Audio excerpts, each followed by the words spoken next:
mistakes. I'm sorry? What I usually do with these things is so filled with mistakes. I get somebody that entered some really great though.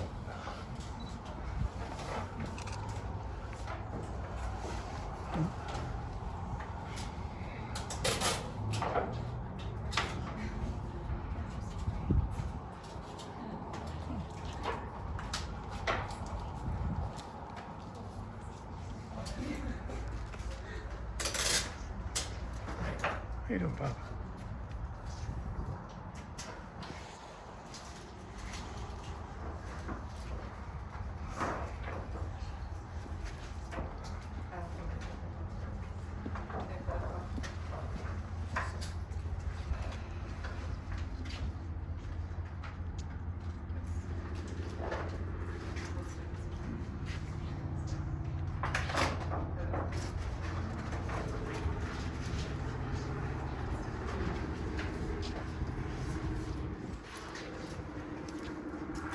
Ladies and gentlemen, welcome to Santa Fe National Cemetery. At this time, please continue standing.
On behalf of the American Legion Post 12 Cemetery, please accept these cartridges in honor of Graeb, his service.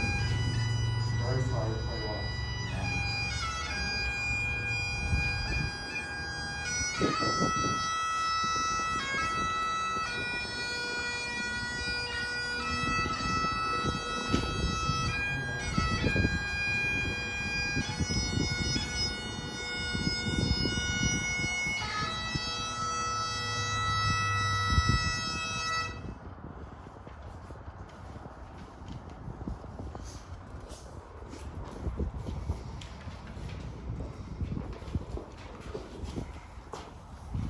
I can't do it.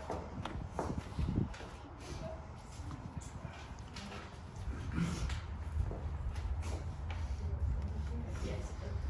My niece is going to read something that I wrote because I can get through it. And apologies if I'm not necessarily a practiced public speaker. Hi, my name is Kathy and I'm Kenny's youngest sister. You probably all know him as Ken, but to me he will always be Kenny. I'd like to thank each one of you from the bottom of my heart for taking time to come out today to honor Kenny's memory. I especially want to thank Rick and the veteran motorcycle riders who escorted Kenny's remains. My brother Kenny was not a religious man. Neither was my mother. But when my father was passing, she requested a chaplain. As many of you veterans have heard, there are no atheists in foxholes, and my mother proved that adage to be true. When the chaplain arrived, she asked him to recite the 23rd Psalm. Kenny and Mom had a very special bond, and if my mother was here, I believe she would make the same request. So Kenny, I know you want to Steely Dan's Deep in Blues, but you're getting the King James version. Please, you know it. If you know it, follow along. The Lord is my shepherd, Shepherd, I I shall not want. He maketh me to lie down in green pastures. He leadeth me beside still waters. He restoreth my soul. Leadeth me in the paths of righteousness for his name's sake. Yea, though I walk through the valley of the shadow of death, I will fear no evil. For thou art with me. Thy rod and thy staff, they comfort me. Thou preparest a table before me in the presence of mine enemies. Thou anointest my head with oil, my cup runneth over. Surely goodness and mercy shall follow me all the days of my life, and I will dwell in the house of the Lord forever. Amen. Love you, bro. See you on the other side.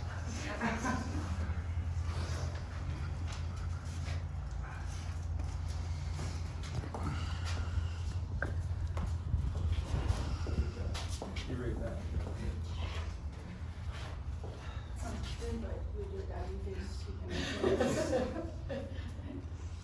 Thank you for joining us in celebrating Ken's life. I'm Ken's brother, John. Ken was my only brother in a family of 5. Kathy, my sister, is here with her husband, Carl, wherever you're hiding, where are you from? There is Carl. And my wife, Anthilo, and my daughter, Susie and Alicia. And I just want to thank you again for all being here. Ken was born in Jamaica Hospital, Queens. Same place as President Trump. Not maybe the same day. In fact, our grandmother was the head nurse at Jamaica's pediatric ward, so she may have whacked Trump and my brother on the butt.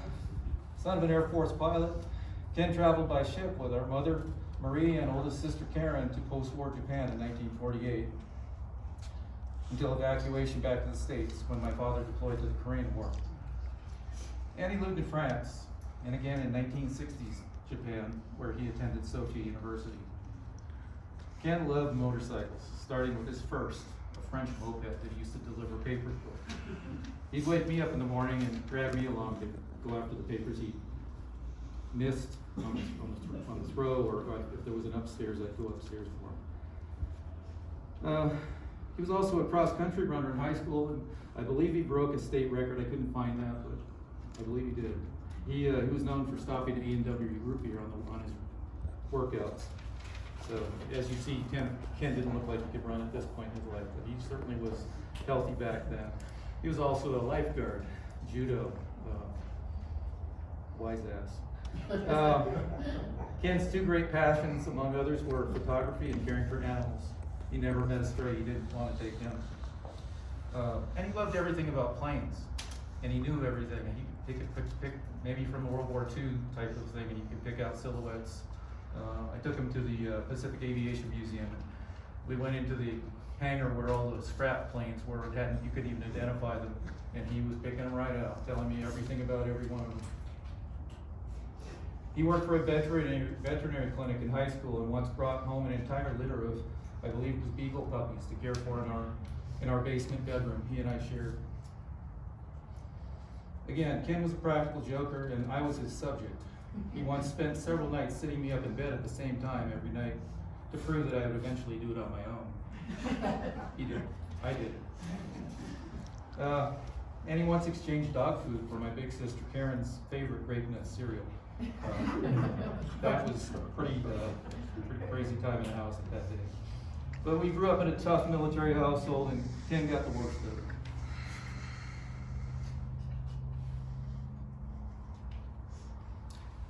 But it only made him more determined to go his own way in this life. After our tour in Japan, Ken attended University of Hawaii as a veterinary pre-med student while pursuing his interest in photography and working as a bartender in Waikiki. My sister Susan, Kathy, and I were often taken along around the islands as his subjects. His bike back then was a Honda 90 that he shipped over from Japan in a crate, brand new bike. And he had a Honda Twin 100 as well, which he sold to me. And as fate would have it, one day I laid it under a back end of a lady's station wagon. Her brake lights didn't work. And honest truth, he showed up. He just happened to be driving by around the island. And lucky for me, because I didn't have a driver's license yet. And so he distracted the cops while I made my getaway. He volunteered for duty in the U.S. Army, 1968. Went to photography school and graduated in the top of his class, and then thought he'd get some cool gig in the mainland on the state side. Shipped him off to Okinawa, which next stop probably would have been Air Recon. I don't know his entire record, but I do know that they had a need for dog handlers. So somehow he made it over to be a dog, care for the dogs that were either coming back or going to Vietnam, because the ones that came back to Okinawa didn't come any further to the States. And so he found his niche there. And actually his DE-214 refers to his MOS as barn boss. I assume that had to do with taking care of the dogs. Ken went on to attend the University of Arizona and graduated with a degree in fine arts and a passion for life for the black and white photography of Ansel Adams. This is my daughter and I's crude attempt at trying to mimic that. He tried his hand at sole proprietary business, running a vintage Old West photo studio in Old Tucson. Before he told me he had a brief job as a crime scene photographer, but that he was fired for posing the bodies.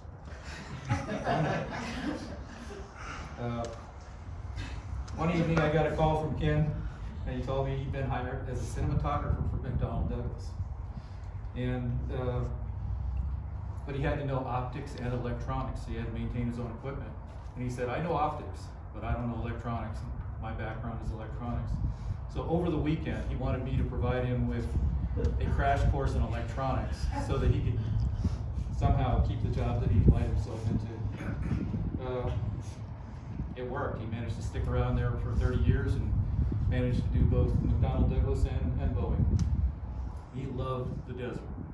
He spent time, like I said, in Tucson going to college, and he spent a lot of time in the Mojave Desert working for the aircraft industry. When he retired, he ended up here. And I came out here in 2014 when he first moved here, and he loved it, and he showed me everything. And I think this is where he belongs. And so he entered his last chapter, his downslope glide here at Santa Fe. He loved riding with the hawk. He loved his hobbies. And he loved participating in the veterans ceremonies and routes across America. And again, I could see he truly felt he found his place. In May this year, my friend Mike Baxter, he came here in the 60s from Maryland to go to Christian Brothers College. And when he graduated, his father said, "What do you want?" He said, "I want land." So he bought 60 acres up near the Carson National Forest. Then he bought a condo down here in Santa Fe. Never lived in it. Never built anything on the property. In fact, he had to pay $10,000 to get his neighbors that built up around him access to his own property. But anyway, Mike is one of those guys that has this feeling. And he kept telling me, "John, you need to come see your brother." And he actually kept canceling his own flight, hoping that I would come. Anyway, I finally got back from Mike Oltenoff. He said, "Go ahead." He said, "Bring him some coffee from Hawaii." So in May, Mike came over and he met my brother once back when my father passed away. And but he remembered him. And he brought him the coffee. And it was that day when you had your hailstorm, or one of the days. So they ended up Mike got stuck at my brother's property, and he ended up sharing dinner with them. And again, he said when he saw him, everything was fine. He said he felt bad because Kim was physically having a hard time holding things, but he said he could tell the look on my brother's face, there was no way in hell he was going to offer to help. So he just stood by. Ken, if that's you, maybe one last practical joke, we'll see. Your sisters, Karen, who's in Virginia and can't be here, Susan in Oregon, who can't be here, Kathy, thank you. And of course, your nieces, not just Susie and Alicia, but all of the nieces and nephews, Kathy's children, Susan's son. We all love you dearly, and we miss you. Farewell, brother.